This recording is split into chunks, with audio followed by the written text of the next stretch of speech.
कृष्णा। आज हम अद्वैत आचार्य जी के जीवन के बारे में जानने का कुछ प्रयास करते हैं। भगवान श्री शंकर ने कलिकाल में जीवों के घोर पापों में आसक्त देखकर उनके उन कष्टों का निवारण करने के लिए समाधि लगाकर 700 वर्षों तक तपस्या की। महाविष्णु ने प्रसन्न होकर उनको दर्शन दिए। जैसे ही महाविष्णु और शंकर ने आलिंगन किया, दोनों एक हो गए।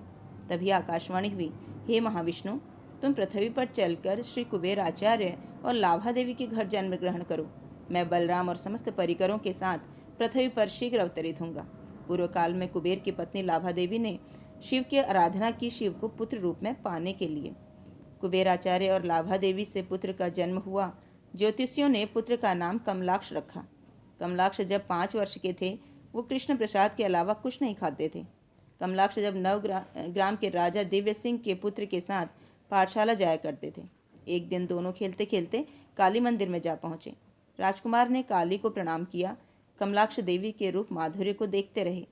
राजकुमार ने कमलाक्ष को कहा, देवी को प्रणाम करो। कमलाक्ष चुप खड़े थे। इस पर राजकुमार ने क्रोध करते हुए उनको कुछ कहना चाहा। तभी राजकुमार मूर्छित होकर गिर पड़े। स्थानीय लोगों ने इसकी सूचना राजा को दी। राजा उस मंदिर में पहुंचे। सबने देखा कि राजकुमार की मृत्यु हो गई है। राजा सहित सभी व्याकुल हो उठे। कमलाक्ष ने राजा से कि आप शोक मत करो, मैं इसे जीवित कर देता हूँ। उन्होंने अपने घर से श्री भगवान का चरणामृत मंगवाया और उसे राजकुमार के ऊपर छिड़क दिया। राजकुमार तुरंत हरे कृष्ण कहता हुआ उठ बैठा। राजा दिव्य सिंह ने काली मंदिर में बहुत बड़ा उत्सव का आयोजन किया। उस आयोजन में कमलाक्ष भी अपने पिता कुबेर आचार्य के साथ पहुंच गए।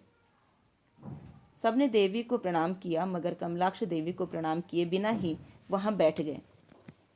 राजा ने कमलाक्ष को बुलाकर पूछा, तुमने देवी को प्रणाम नहीं किया? कमलाक्ष बोले, मेरे आराध्य भगवान श्री कृष्ण हैं, मैं उनको प्रणाम करता हूँ। उनके प्रणाम में ही सभी देवी देवताओं को प्रणाम हो जाता है। कुबेर आचार्य ने कमलाक्ष को आंखें दिखाई कि इस प्रकार राजा के साथ विवाद करना उचित नहीं है। कमलाक्ष ने पिता में गुरु तत्व को व्यक्त करते हुए देवी को प्रणाम किया। प्रणाम करते ही मूर्ति फट गई। महाविष्णु और सदाशिव के अवतार हैं कमलाक्ष, तो देवी अपने स्वामी का प्रणाम कैसे सहन कर सकती थी। वहाँ कोलाहल मच गया और कमलाक्ष अदृश्य रूप से शांतिपुर पहुँच गए। 12 वर्ष की आयु में कमलाक्ष शास्त्रों का अध्ययन करने लगे। पिता कुबेर आचार्य और लाभा देवी पुत्र को खोकर अति दुखी थे। एक रात्रि में कुबेर आचार्य को स्वप्न में भगवान ने कहा, कमलाक्ष केवल तुम्हारा पुत्र ही नहीं, भक्त अवतार भी है। वह इस समय शांतिपुर में शास्त्र अध्ययन कर रहा है। शीघ्र ही तुम्हारा उससे मिलन होगा। गंगा नदी के तट पर एक झील थी जिसमें सुंदर कमल खिले हुए थे, जहाँ से मधुर सुगंध आ रही थी। कमलाक्ष ने गुरु को बोला, गुरुदेव आप आज्ञा दीजिए, मैं अभी इस कमल को लेकर आता हूँ। गुरुदेव ने बोला, कमलाक्ष सर्पों और कांटों से भरी यह झील बहुत दुर्गम है, इसमें प्रवेश करने की सामर्थ्य किसी में नहीं है। कमलाक्ष ने गुरु को प्रणाम करके कमल के पत्तों पर चलकर कमल पुष्प तोड़कर गुरुदेव के कर कमलों में समर्पण किया। गुरुदेव ने पूछा, यह कार्य तुमने विद्या के बल पर किया या तुम में कोई दैवी शक्ति है? कमलाक्ष ने कहा, यह तीनों लोग श्री कृष्ण के अंश हैं। जो व्यक्ति कृष्ण के चरणों की शरण ग्रहण करता है, उसके लिए कमल लाना क्या दुर्गम है। कमलाक्ष ने माता पिता की सेवा की और एक दिन वे दोनों बैकुंठ को पधारे। कमलाक्ष रेमुणा में साक्षी गोपाल के दर्शन करते हुए गया जी गए। वहाँ पितृपिंड श्राद्ध किया। उसके बाद जगन्नाथपुरी चले गए। जगन्नाथपुरी से वृंदावन गए। वृंदावन में श्याम सुंदर जी ने स्वप्न में दर्शन दिए और कहा, कुब्जा द्वारा सेवित मदन मोहन विग्रह आदि टीला में दबा है, उसे बाहर निकालो, उसकी सेवा करो।